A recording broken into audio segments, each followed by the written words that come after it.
and as we promised you all that we are going to launch a new course on technical communication, which is one of the subject in the curriculum of the AKTU syllabus for the second year, common to all branches, coded as KS 301 and KS 401. So we are going to launch a new course on that, and the first lecture of that course is this one. Okay, so I hope you will get a series of such lectures so that you can cover up the entire syllabus within this stipulated time, so that you can prepare yourself. Why I'm focusing on this particular subject is basically it's not about the curriculum only. This subject is very important as far as your placements are concerned, as far as your jobs are concerned, as far as your professional life is concerned. This subject has a very peculiar role in that. So that is why I'm going to launch this particular course, and the first lecture is in front of you. I hope you will enjoy it a lot. So without any delay, let's start with the topic. Now, we are going to start with the very first topic, that is, what is technical communication? We are going to start with what is technical communication. But before technical communication, we must know what is a communication. Okay, see, generally when anyone is asking you what is a communication, then you always reply that exchange of ideas between two people or a group of people is known as communication. Absolutely true, no doubt in that. But if we take this to a further extent, communication plays very pivotal role. Why? Because आप कितना चीजों को जानते हैं, how much you know, that is expressed by the words. You need to be a good communicator in order to tell that yes, I know these things very well. You know a lot of things, you know various technologies, you know various things, you have various concepts, you have the grip over the things. लेकिन आपको बताने के लिए क्या करना पड़ेगा? एक means चाहिए, एक मोड चाहिए, और वो मोड कौन होता है? वो मोड होता है communication.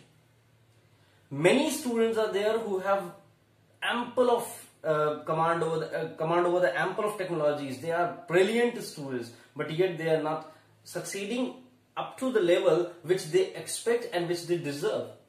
Why? Because they lack somewhere in this communication. So this plays a very pivotal role. और हम क्या करते हैं? हम इस पर कोई काम नहीं करते. We are not working on it at all. We are not working on it. We simply deny it. ठीक है? So communication is absolutely it is the sharing of the thoughts, exchanging of the ideas, telling someone, giving the information, delivering the information. Absolutely true, but in the meantime, we have to remember that communication plays a very pivotal role in the life of an individual. Okay. Now, if I broadly classify, before going to technical communication, let me eradicate it. You are aware with communication, and there are basically three types of communication we are talking about here. One is the general communication. Second one is professional communication. And the third and the last one is technical communication. Okay. Now when I'm taking the general communication को सबसे पहले लेते हैं, इसका example लेते हैं. You people are talking to the friends. आप अपने दोस्तों से बात कर रहे हो, ठीक है? आप अपने दोस्तों से बात कर रहे हो, फैमिली में बात कर रहे हो, आप अपने रिलेटिव से बात कर रहे हो, तो that sort of communication is very casual in nature. ना, casual होता है. आप salutations नहीं यूज करते हैं. If you are entering in your father's room, you are not saying कि sir may I come in or father may I come in, something like that. No, you are not asking that. It's simply you're right. You are going there. आप वहां enter कर जाते हैं. तो ये एक तरीके से जब हम कैजुअल अप्रोच रखते हैं, जब बिल्कुल कैजुअल अप्रोच में बात करते हैं, उस समय जो कम्युनिकेशन हम फॉलो करते हैं, that is a general communication, जो हमारा डेली टू डेली लाइफ का कम्युनिकेशन है. चाहे आप फ्रेंड से बात करें, चाहे आप पेरेंट्स से बात करें, वो सारे कम्युनिकेशन किसके एग्जाम्पल्स हैं? They are the examples of the general communication, where you are talking to people in a very casual in a go way manner. ठीक है? In a go way manner आप बात करते हैं, casual बात करते हैं, उस तरीके का कम्युनिकेशन आपका जनरल कम्युनिकेशन कहलाता है. डिफरेंस आपको समझना है इन दो के बीच में, प्रोफेशनल और टेक्निकल. क्यों? क्योंकि सुनने में आपको एक जैसे ही लगते हैं, लेकिन there is a difference between these two. क्या डिफरेंस है? देखिए, प्रोफेशनल कम्युनिकेशन किसी भी प्रोफेशन में तब यूज किया जाता है when there are certain set of instructions which need to be conveyed to the members so that they can be followed and the work could be done. नहीं समझ में आया? चलिए मैं फिर से बताता हूं आपको। प्रोफेशनल कम्युनिकेशन क्या होता है, किसी भी ऑर्गेनाइजेशन में कुछ रूल्स होते हैं, कुछ सेट ऑफ रूल्स होते हैं जिन्हें कि हमें सभी वर्कर्स को बताना है, ठीक है, उन्हें कन्वे करना है, उन्हें बताना है। उन्हें बताने से क्या होगा, जो इंस्ट्रक्शंस है वो सारे पालन किए जाएंगे और काम आसानी से किया जा सकेगा। ये कम्युनिकेशन जो है जिसमें आप रूल्स बता रहे हैं वो आपका क्या कहलाता है, प्रोफेशनल कम्युनिकेशन कहलाता है। और एक ऐसा कम्युनिकेशन जहां पर साइंटिफिक डेटा, टेक्नोलॉजी को यूज करना, टेक्नोलॉजी कैसे यूज की जाएगी, ये सारी चीजें इन्वॉल्व हो जाए, वो कहलाता है technical communication. That means there could be the technical information, there would be technical information in it. Technical information होगी, फैक्ट्स होंगे, फिगर्स होंगे, ये सारी चीजें जब इन्वॉल्व हो जाती है तो टेक्निकल कम्युनिकेशन रहता है। तो प्रोफेशनल और टेक्निकल में आपको थोड़ा सा समझना है कि प्रोफेशनल कम्युनिकेशन और टेक्निकल कम्युनिकेशन अलग अलग कैसे हैं। प्रोफेशनल कम्युनिकेशन सिर्फ और सिर्फ किस लिए किया जाता है, this is basically passed for work to be done, and technical communication is how to use technology। Basic इसका ये, इसके आसपास की रूपरेखा आप समझ गए होंगे कि क्या है। केवल जब काम कराना है तो हम किस तरीके से बात कर रहे हैं वो हमारा प्रोफेशनल कम्युनिकेशन है, और जब हम टेक्नोलॉजी के टर्म में बात कर रहे हैं, फैक्ट्स और फिगर्स के टर्म में बात कर रहे हैं, then it is technical communication. Clear? कोई डाउट इसमें? So there are 3 types of communication. कौन कौन से? General, professional, technical. जनरल जो हम डेली लाइफ में बात करते हैं, प्रोफेशनल एक कंपनी में की जाती है, लोगों के लिए की जाती है जिससे इंस्ट्रक्शंस दिए जा सके और काम किया जा सके, ठीक है, एक प्रोफेशनल वे में। यहां पे कैजुअल अप्रोच नहीं चलता है, यहां पे प्रोफेशनल अप्रोच चलता है। एंड टेक्निकल कम्युनिकेशन कोई भी ऐसा कम्युनिकेशन जिसमें कि फैक्ट, फिगर्स, डेटा ये सब इन्वॉल्व हो जाए वो आपका क्या कहलाता है, टेक्निकल कम्युनिकेशन कहलाता है। अब मैं तीनों के आपको एग्जांपल देता हूं, ठीक है। चलिए let's understand the examples of all 3।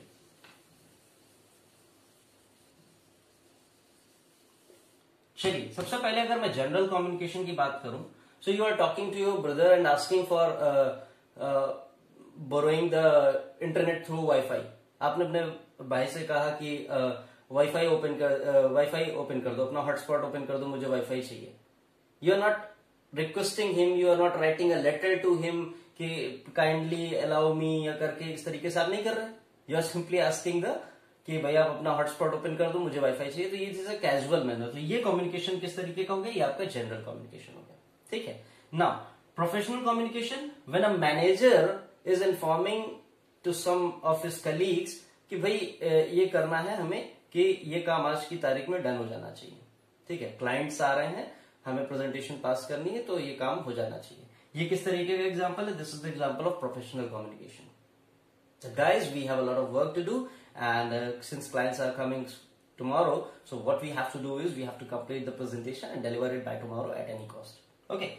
Coming up to the technical communication. Technical communication क्या होगा? When we are saying that we have to use Android's 9.0 version for this. Now अब टेक्निकलिटी आ गई, या यहीं पर मैं ये कह दूं कि सपोज जो डेवलपर है उसने कम्युनिकेशन में ये बात कही कि I am going to develop iOS based app which will use GPS technology. तो ये किस तरीके की लाइन हो गई, ये कम्युनिकेशन की लाइन कैसी हो गई, ये आपकी टेक्निकल कम्युनिकेशन। क्यों? क्योंकि यहाँ पे 2 टेक्निकल वर्ड है, iOS और जीपीएस, ये तो टेक्नोलॉजी है ना, ठीक है। तो यहाँ पे ये चीज इस तरीके से इन्वॉल्व हो जाती है, ठीक है। अब फीचर्स क्या है टेक्निकल कम्युनिकेशन के, आई होप ये क्लियर हो गया होगा आपको। अब हम लोग फीचर्स की बात करेंगे कि टेक्निकल कम्युनिकेशन के फीचर्स क्या होते हैं। तो सबसे पहला फीचर, हम लोग फीचर्स के बारे में बात करते हैं, features of TC. Features of TC, ठीक है। सबसे पहला फीचर जो होता है that is it must B short and precise. कभी भी आप देखें तो आपको लेटर होते हैं या टेक्निकल ड्राफ्ट्स होते हैं, वो हमेशा छोटे लिख के दिए जाते हैं। जितना छोटा हो सकता है उतना करिए। क्यों? क्योंकि जितना आप छोटा रखेंगे, जितना इजी रखेंगे, जितना शॉर्ट और प्रिसाइज रखेंगे, उतना समझने में आसानी होती है, कम पढ़ना पड़ता है।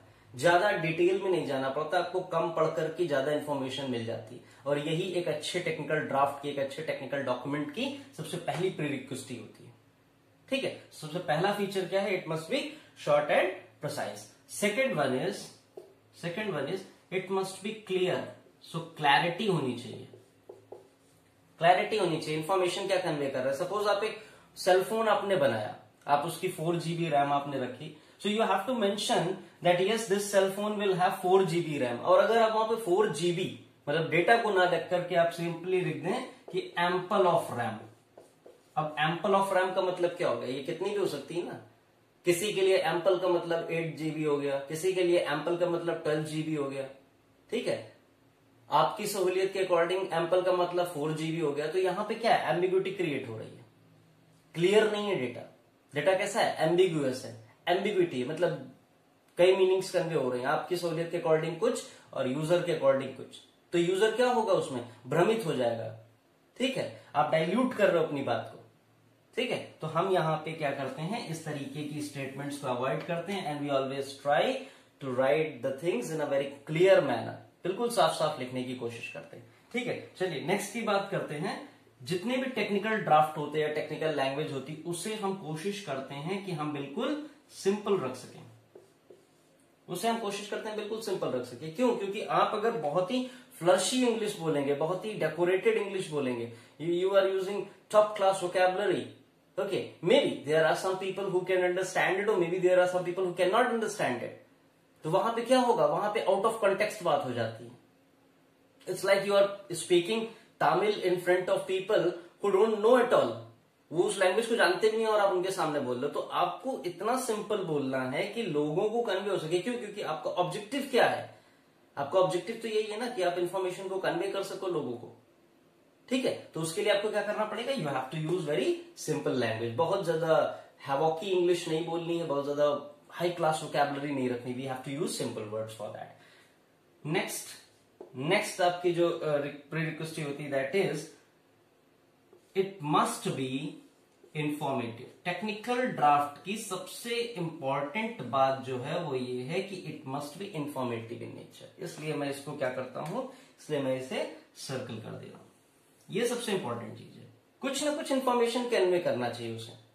आप अगर देखते हो एक मोबाइल के बॉक्स पे भी जो स्पेसिफिकेशंस लिखे होते हैं वो क्या होते हैं? वो मोबाइल फोन के बारे में स्पेसिफिकेशन बता रहे होते हैं। 4 GB रैम ना, 64 GB internal memory, Snapdragon processor. ये क्या है? ये सारे टेक्निकल एस्पेक्ट्स हैं जो आपको उस फोन की स्पेसिफिकेशन बता रहे हैं। Means they are conveying some sort of information to you.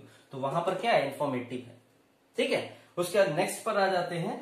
Next is it must have some utility. कुछ पर्पस होना चाहिए। ये नहीं कि बस मन आ गया तो लिख दिया, हमारा मन था तो हमने लिख दिया। ऐसा नहीं होना चाहिए। It must have some utility, कुछ तो पर्पस होना चाहिए ना उसका। ठीक है, उसके बाद it must be in format.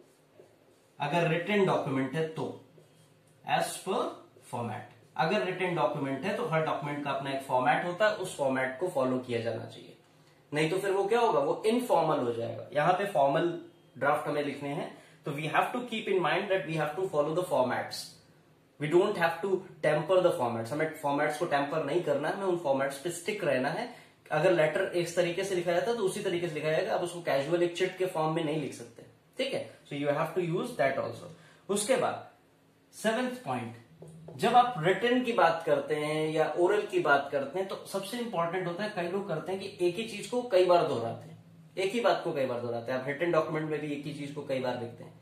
I was ill so kindly grant believe when I will get okay I am very much ill. मतलब आप रिपीट कर रहे हो ना उस चीज को, तो इतना रिपीटेशन नहीं करना। आपने एक बार बात बोल दी बस, दैट्स इट, डन। तो यहां पर जो चीज है वो क्या है? नेक्स्ट पॉइंट, नेक्स्ट फीचर जो है that is avoid repetition. Repetition को अवॉइड करिए। ठीक है, रिपीटिशन को अवॉइड करिए। रिपीटिशन को अवॉइड करेंगे तभी आप इसको शॉर्ट एंड प्रिसाइज बना पाएंगे। आपके लेटर्स, आपके डॉक्यूमेंट्स क्यों लेंदी हो जाते हैं? क्योंकि आप रिपीटिशन अवॉइड नहीं कर पाते, जिसकी वजह से वो शॉर्ट एंड प्रिसाइज ना होकर के लेंदी ड्राफ्ट्स हो जाते हैं। ठीक है, and last I will suggest all of you to write the things in active voice. आपने पढ़ा होगा ग्रामर में active passive, so active voice में सारी चीजें कन्वे करने की कोशिश करिए। क्यों? क्योंकि इस पे आप सारा फोकस किस पर कर देते हैं, जिस चीज के बारे में आप बात कर रहे हैं, जो आपका मेन सेंटर पॉइंट है, सेंटर ऑफ अट्रैक्शन है, उसके बारे में आप पूरी बात करने लगते हैं। तो दैट इज कि आप कोशिश करिए कि आप सारी चीजों को किसमें डिलीवर करें, एक्टिव वॉइस में करें। ठीक है, आई होप ये आपको क्लियर हो गए होंगे पॉइंट्स। और ये अभी तक का था किसके बारे में, टेक्निकल कम्युनिकेशन क्या है, how it is different from the other communications and what are the features of technical communication. ठीक है, तो हम अपने नेक्स्ट जो वीडियो होगा उसमें हम बात करेंगे जो हम लोगों ने पढ़ा जनरल कम्युनिकेशन और टेक्निकल कम्युनिकेशन में, उसमें डिफरेंसेस क्या है, उसको हम लोग इन डेप्थ में पढ़ेंगे and we will go through it. Thank you for watching the video. Thank you so much. Have a great time all of you.